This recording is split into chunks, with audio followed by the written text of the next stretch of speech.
newspaper files of the early West record many stories of famous and notorious characters of that period. One of the boldest and most defiant criminals of the Southwest was Black Jack Ketchum. By 1897, he and the members of his ruthless gang were wanted in both the United States and Mexico for train robbery, murder, assault, and extortion.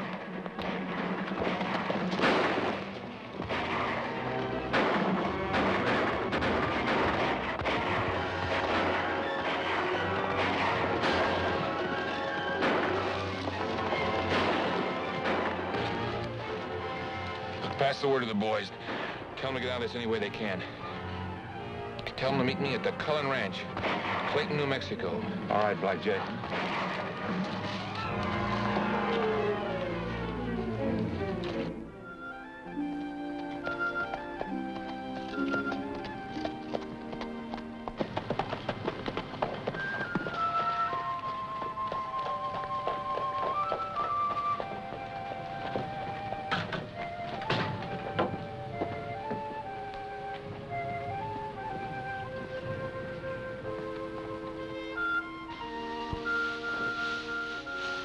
Hello, kid.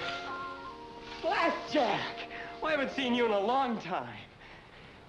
Where's the rest of the gang? Those that are left will be drifting in pretty soon. What do you mean left? Well, we had a kind of a run-in with the law. I don't think many of the boys got through. Which means you'll be needing new riders. How old are you, kid? Old enough to shoot a gun. I want to ride with you just like Pa did. You're not gonna do it, Eddie. What are you doing here? Why don't you leave us alone? Well, I'm going to have to hide out here a few days, and Eddie said that... Eddie's not riding with you. He's my son, and I'm not gonna see him shot down and killed like his father was. All right, Mom, go on back in the house. You're only a boy. You hardly turned 18. And I don't hold with thieves and murderers. I figure your boy's old enough to make up his own mind.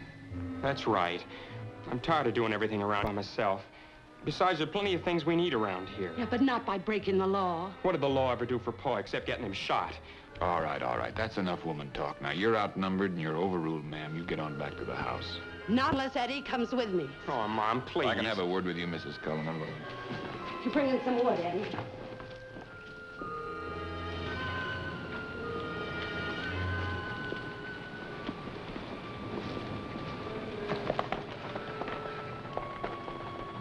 It's all right. It's just the rest of the boys. It's all that's left of the gang, Black Jack. Come on, Miss Cullen. Too bad you weren't all killed off.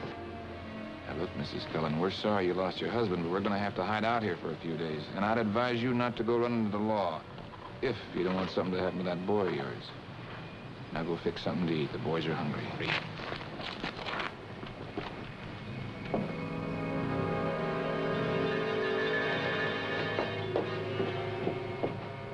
Hey, Black Jack. You hear about the oil strike out in Big Canyon? Yeah, I've been thinking about it. You know who made that strike and is going honest now? Huh? Andy Stone. Andy Stone. Yeah, he's president of the oil company. When did he get out of Leavenworth? About 2 years ago. He hit a big gusher up there, and he's making money faster than we can steal it. Hey, Eddie. Come here, boy. Here, I'll take that into your maw. Look, get yourself a horse and throw on a saddle. I want you to run into town to the post office with a letter for me. Sure, Blackjack. Anything you say. That's Steve Cullen's kid? Yeah, chip off the old block. He wants to ride with us. Who's the letter going to? Andy Stone. An extortion note sent to an oil company executive named Andrew Stone brought my partner Frankie Adams and myself to Clayton, New Mexico. I'm Matt Clark, railroad detective. We were assigned to the case because the extortion threat was aimed at the oil tankers of the railroad we represented. Bill Joe, the local sheriff, arranged a meeting with the victim of the extortion note. Hello, Sheriff. Hello, Matt. Glad to see you. We've been waiting for you. Frankie Adams, Matt Clark, Mr. Stone, president of the Intercity Oil Company. Glad to know you, Mr. Stone. How do you like that for colossal gall? Either I pay $10,000 to this anonymous bandit or he blows up your tank cars and my oil. There's two ways to look at a case like this, Mr. Stone. Either you pay up or wait and see what happens. Mr. Clark, you probably know my past history. I was on the wrong side of the law once and served 6 years in the penitentiary to pay my debt to society. Since I've got out, I've worked hard and gone straight, and I've done well. Right now, I control some of the biggest oil fields in New Mexico. I'm not going to pay off to anybody. I've got the law on my side this time. Glad to see you take such a firm stand, Mr. Stone. That's exactly how we feel about it. In case that's not an idle threat, Matt, what kind of precautions do you intend to take? Well, this says that if Mr. Stone doesn't make the payoff by the 15th, they'll dynamite the oil cars. That gives us 5 days. From what point do you expect to ship your next run of oil, Mr. Stone? Along the Blue Canyon spur. Can you give us help patrolling that section of track, Sheriff? You bet. Glad to meet you, Mr. Stone. We'll see you later.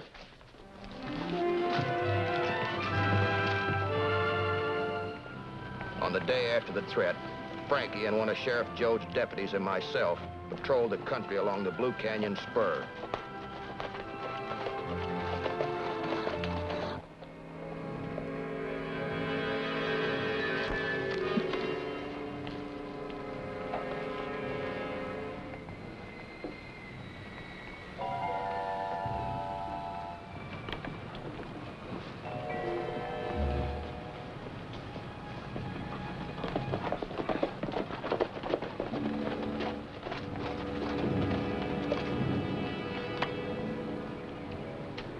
Might be one of the sheriff's men.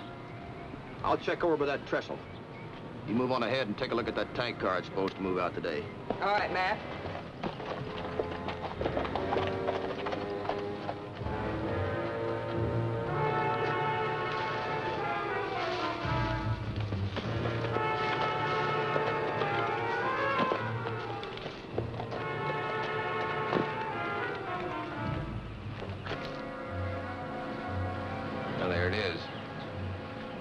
Listen, Blackjack, why don't we wait?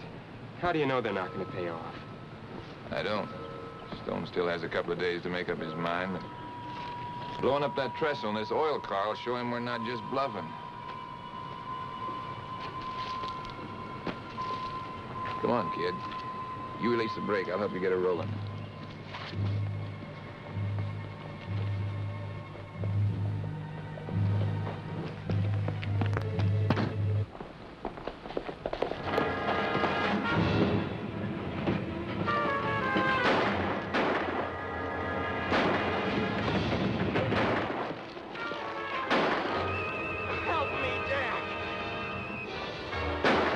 Don't leave me!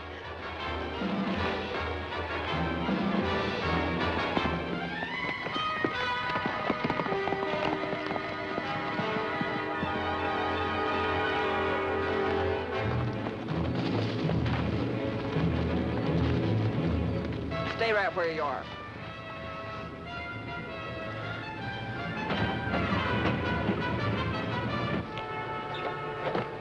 Hey, you!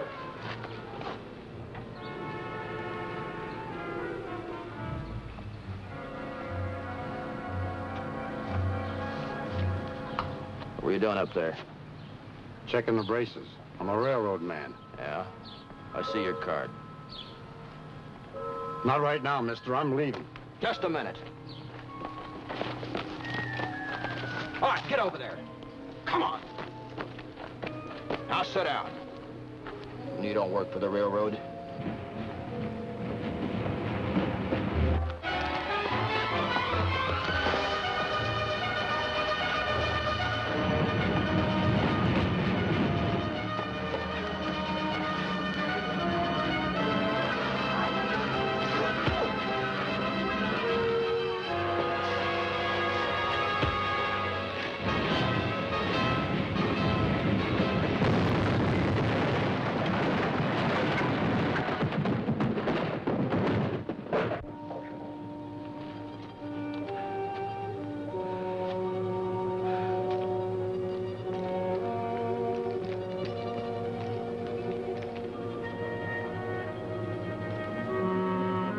The young lad Frankie caught turning loose the oil car was a local boy known to the sheriff. Up until now, the boy had no criminal record. You might as well tell us, Eddie. We'll find out sooner or later. It was a prank, I tell you. I set the car loose on a dare. Who was the man with you? I don't know. You called him Jack. Did I? I call lots of people Jack. It's the way I have of talking to people. Like, hi, Jack. So long, Jack. You know. Well, he's certainly sticking to his story. Let's let him cool off for a while and try later. Come on.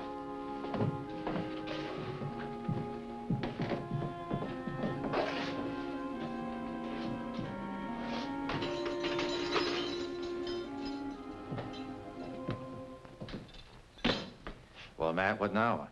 Did you tell me the boy's father was killed in a gunfight a few years ago? That's what I heard. I wasn't in this part of the state at the time. Why? Well, the name Cullen seems to strike a note, but I just can't place it. Does it mean anything to you, Frankie? Mm-mm. Do me a favor, Sheriff.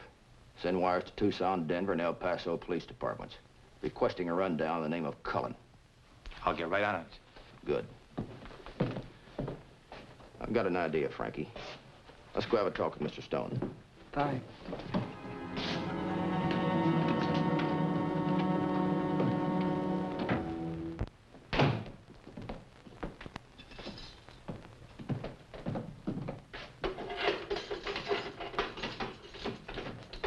Okay, Eddie, you're free to go. How come? Writ. Insufficient evidence. I knew you couldn't hold me. Just sign this paper and you can go home to your mother. My oil goes up in smoke, and what have you people been doing about it? Nothing. Absolutely nothing. Just a minute, Mr. Stone. Never mind the excuses, Sheriff. Where's that railroad detective? Well, presently out on business, sir. Well, when he comes back, you tell him I'm through with him and his railroad. Tell him from now on I'm shipping my oil by wagon. I made a deal with a freighting company. We'll move my product at half the price. Please, Mr. Stone. Well, it's no secret. Or at least it won't have to be by morning. My oil will be on the road by then. Good day, Sheriff. And don't forget to give Clark my message. I won't forget, Mr. Stone. Letting you go free, Eddie, is against my better judgment. It's out of my hands. My advice to you is go right straight home and stay there. And keep out of further trouble. Thanks, Sheriff.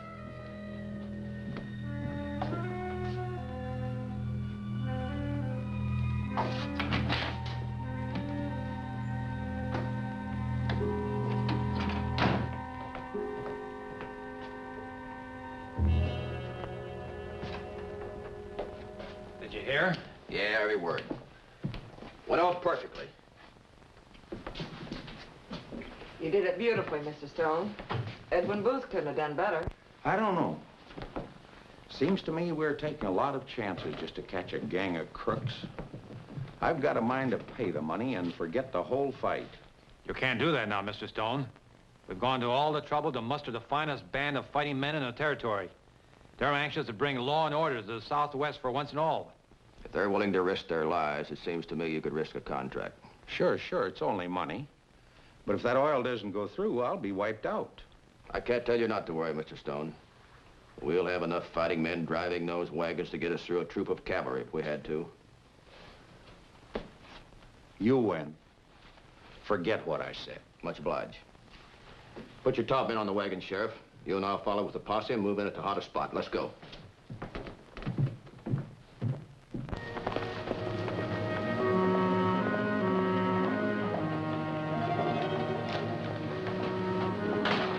Eddie! Be right there, Mom. What's the idea of leaving me there alone with the law? They let you off, didn't they? I knew they didn't have nothing to hold you on. Yeah, because I kept my trap shut. I better go and say hello to Mom. Wait here. I heard Stone tell the sheriff something I think you ought to know.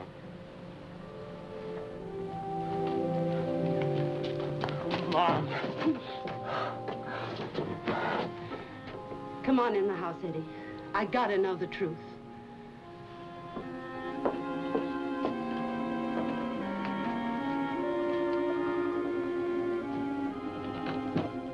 Well, Frankie, the oil wagons are all loaded and ready to roll. Now, if that kid runs true to form... Here are the answers on the kid's dad. They all agree that Cullen was a member of Blackjack Ketchum's gang. Matt, do you think Blackjack's been behind all this trouble? Frankly, I don't know why I didn't think of Blackjack before. Extortion is one of his pet schemes. Looks like we flushed out a big bird, huh? About as big as they come. If they snap at our bait, we'll have one of the leaders of the worst gangs in the Southwest. And if it is Blackjack, I'll guarantee you one thing. He'll try to stop those wagons.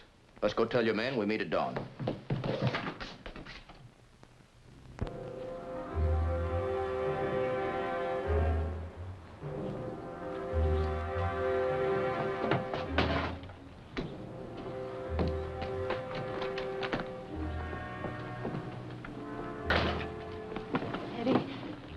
Daylight, where you going?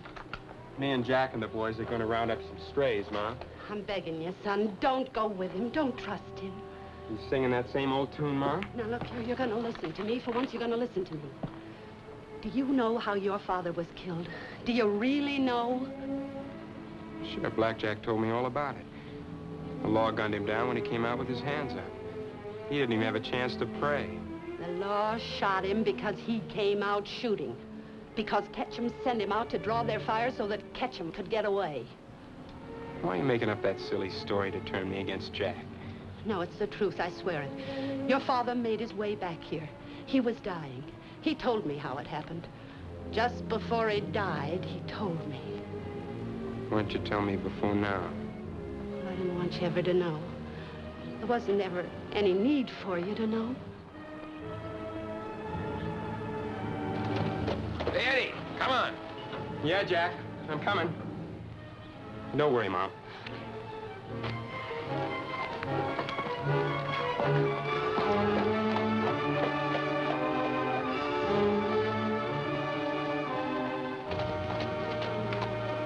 What's the matter, kid? The old lady playing on your heartstrings?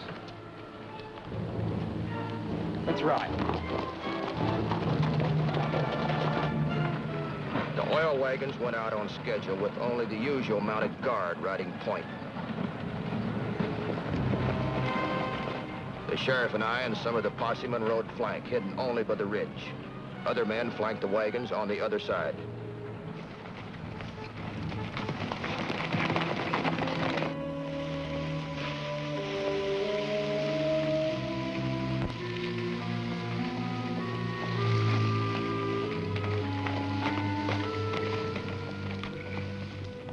The boys all finished with the kerosene? Yeah, the stuff scattered all along the canyon.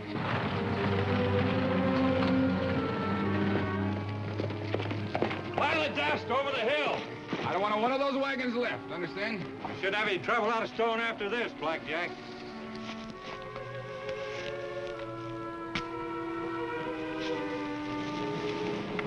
Okay, Eddie, set off the brush. When you get through, be waiting for you in the rocks. All right, get going.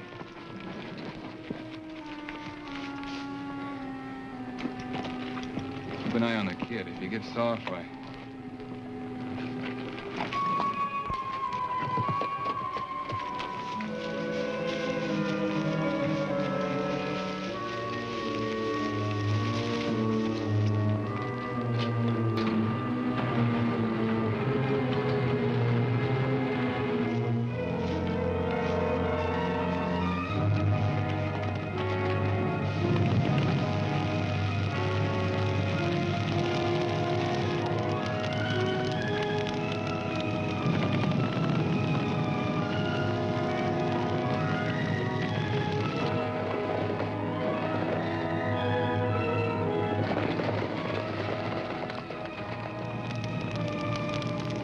Make a run for it. We'll cut over the hill.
we winged him. Come on.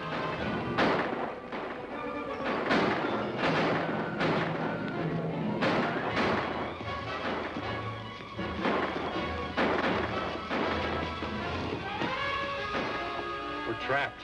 It's a dead end.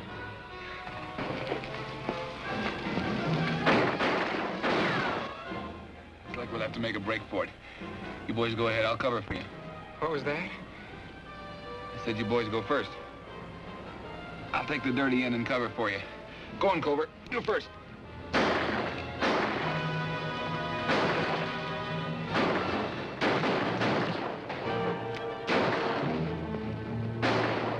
You got poor Covert. Go ahead, kid. You try it.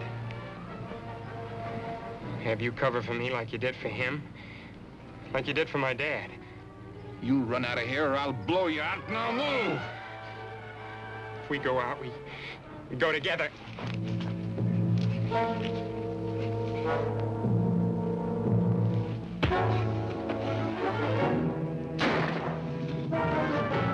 Head him off, Sheriff.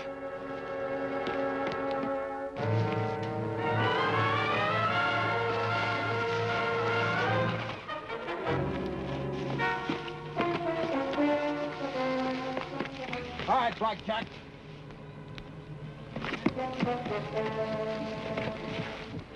Hold it, you two, or I'll fire. Go ahead, kid. Shoot him! I'm gonna plug you, Blackjack, for what you did to my paw and what you tried to do to me.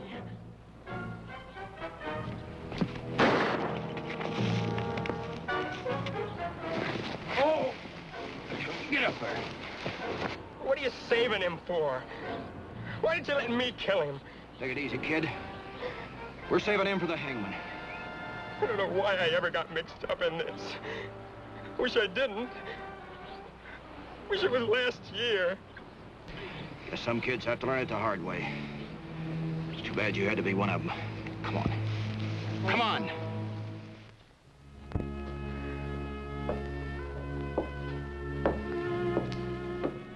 Don't worry, Mrs. Cullen. The doctor says his wound isn't serious.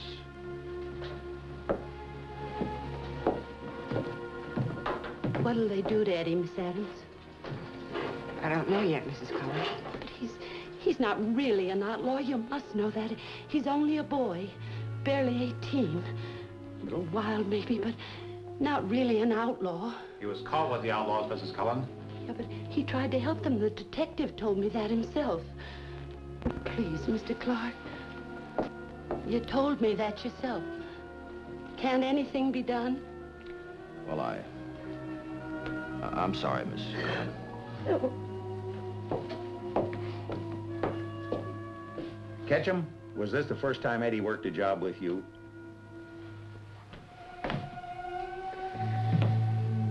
What do you want to know for? Because I know what jails are. If that boy goes to jail, he'll be bitter the rest of his life. Well, that boy's the least of my worries. Let him defend himself.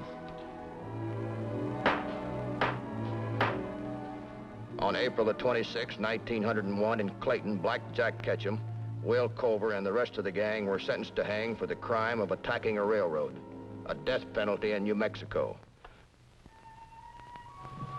Look, the kid had nothing to do with it. You remember that, won't you? Ketchum, faced with the gallows, had a last-minute change of heart and cleared Eddie Cullen. The boy was released to the custody of his mother until he was 21. So ended a man who, believing that might makes right, finished in an unmarked grave.